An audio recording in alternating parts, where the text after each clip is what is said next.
बिस्मिल्लाहिर्रहमानिर्रहीम। शुरू अल्लाह तबारक व ताला के नाम से जो बड़ा मेहरबान निहायत रहम करने वाला है। साइंसदानों का कहना है कि इंसान की पैदाइश से पहले इस ज़मीन पर जिन्नात का राज था।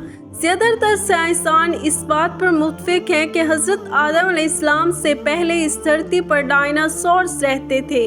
फिर जब अल्लाह पाक ने हज़रत आदम अलैहिस्सलाम को ज़मीन पर उतारा और जिस तरह इंसानों की तादाद दुनिया में बढ़ती गई, इसी निस्बत से डायनासोर्स इस धरती से नापायद हो गए।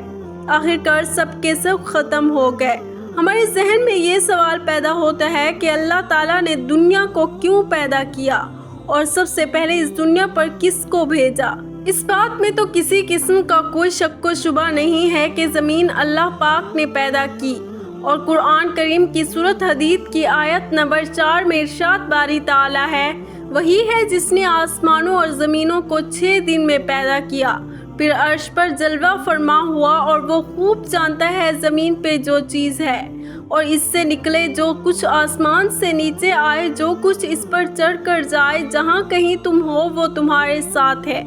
अल्लाह ताला तुम्हारे आमाल को देख रहा है। इस तरह कुरान पाक की सूरत हूद की आयत नंबर 7 में इरशाद बारी ताला है, अल्लाह ही वो ज़ात है जिसने ज़मीनों आसमानों को 6 दिन में पैदा किया, इसका अर्श पानी पर था। हज़रत इमाम अहमद बिन हम्बल रिवायत लिखते हैं कि नबी करीम सल्लल्लाहु अलैहि वसल्लम से किसी सहाबी ने दरियाफ्त किया, ए अल्लाह के नबी हज़रत मोहम्मद सल्लल्लाहु अलैहि वसल्लम, ज़मीनों आसमान को बनाने से पहले अल्लाह कहाँ था? हजूर अकरम सल्लल्लाहु अलैहि वसल्लम ने फरमाया वो अपने उमा में था। आप सल्लल्लाहु अलैहि वसल्लम ने फरमाया तब यहाँ कुछ ना था। फिर अल्लाह पाक ने सबसे पहले पानी पर अपना अर्श पैदा किया।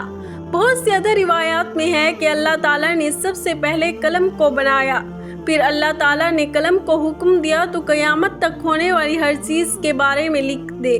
अल्लाह पाक के हुक्म की तामील करते हुए कलम ने लौहे महफूज पर लिखा। बुखारी शरीफ में है कि यमन से एक काफ़िला आप सल्लल्लाहु अलैहि वसल्लम के पास आया। उन्होंने कहा, ए अल्लाह के नबी हज़रत मोहम्मद सल्लल्लाहु अलैहि वसल्लम, हम सब आपके पास दीन की तालीम लेने आए हैं। हम लोग इस सोच में हैं कि अल्लाह पाक ने इस ज़मीन पर सबसे पहले किसको पैदा किया।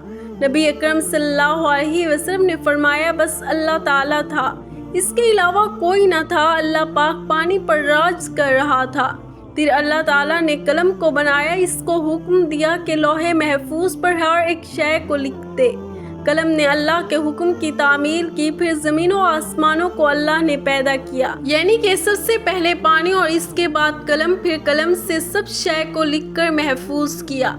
उलमाए कराम फरमाते हैं कि कलम के बाद लौहे महफूज को बनाया गया, फिर कलम ने अल्लाह के हुक्म से हर शय को लौहे महफूज पर लिख दिया। इसके बाद आसमानों ज़मीनों को बनाया गया। अल्लाह पाक ने इस तरतीब से चीज़ें पैदा की। हज़रत अबू हुरैरा से मरवी है कि अल्लाह के आखिरी नबी हज़रत मोहम्मद सल्लल्लाहु अलैहि वसल्लम ने मेरा हाथ पकड़कर फरमाया, खुदा ने हफ्ते के दिन मिट्टी को बनाया, ज़मीन और पहाड़ों को अतवार के दिन, सोमवार के दिन शजर, मंगल के दिन मुश्किलात, बीमारियां, जरासीम और तकलीफ़ें पैदा की। बरोज़ बुध, नूर, जुमेरात को 4 पैरों वाले जानदारों को पैदा किया गया। जुम्मतुल मुबारक को अस्र और रात के दरमियान फरिश्तों, जिनों और हज़रत आदम अलैहिस्सलाम को ज़मीन पर उतारा गया। इस हदीस से हमें मालूम होता है कि सबसे आखिर पर अल्लाह पाक ने इंसान को पैदा किया। सबसे पहले इंसानों अल्लाह पाक ने हज़रत आदम अलैहिस्सलाम को पैदा किया। हज़रत आदम अलैहिस्सलाम को पैदा करने से पहले फरिश्ते और जिन्नात को पैदा किया गया था। फरिश्तों के रहने की जगह आसमान है और कुरान की सूरतुल शूरा आयत नंबर 5 में बेकरीब है, आसमान अपने ऊपर से फट जाए, फरिश्ते अपने रब की इबादत में मशगूल हो गए, ज़मीन वालों के लिए इस्तग़फ़ार कर रहे होंगे। खबरदार अल्लाह पाक माफ़ करने वाला और रहम करने वाला है। हज़रत आयशा रज़ियल्लाहु अन्हा से मरवी है कि अल्लाह के नबी हज़रत मोहम्मद सल्लल्लाहु अलैहि वसल्लम ने फरमाया कि फरिश्तों को नूर, जिन्नों को आग और हज़रत आदम अलैहिस्सलाम को मिट्टी से पैदा किया गया। हज़रत आदम अलैहिस्सलाम से पहले जिन्नों फरिश्तों को पैदा किया गया था। कुरान करीम की सूरतुल हिज्र की आयत नंबर 27 में फरमाया जाता है कि इससे पहले जिन्नात को हमने लौ वाली आग से पैदा किया, یعنی آگ کے شعلے سے پیدا فرمایا، اور آگ کے بھڑکتے ہوئے شعلے کے کنارے کو کہتے ہیں، جنوں کو آگ کی جڑ سے نہیں بلکہ آگ کے شعلوں کے کناروں سے پیدا کیا گیا۔ قرآن میں ابلیس شیطان کے بارے میں بے کہ ہے ابلیس شیطان نے کہا، تو نے مجھے آگ سے پیدا کیا، ہم پہلے ہی بتا چکے ہیں۔ جنوں کو اللہ پاک نے آگ کی لو سے پیدا کیا۔ جنات کی اصلیت آگ ہی ہے، ابلیس کو بھی جنات کے گروہ میں پیدا کیا گیا۔ اس میں کسی کو شک نہیں ہونا چاہیے کہ ابلیس بھی آگ سے پیدا کیا گیا۔ قرآن پاک میں ہے کہ ابلیس جنوں میں سے تھا، مطلب یہ کہ قرآن پاک میں ہے کہ ابلیس جنوں میں سے تھا۔ امام حسن رحمۃ اللہ علیہ فرماتے ہیں کہ وہ ایک لمحہ بھی فرشتوں میں شامل نہیں ہوا۔ حضرت عبداللہ بن عباس رضی اللہ عنہ فرماتے ہیں کہ جنات کی رہنے کی جگہ جنگل اور پہاڑ ہے۔ اس کے علاوہ 20,000 سال بعد اللہ پاک نے حضرت آدم علیہ السلام اور حضرت اماں حوا کو زمین پر اتارا۔ اس طرح انسانوں کی نسل در نسل شروع ہوئی۔ اللہ پاک ایک دن قیامت برپا فرمائے گا، جس طرح یہ دنیا وجود میں آئی اسی طرح یہ ختم ہو جائے گی۔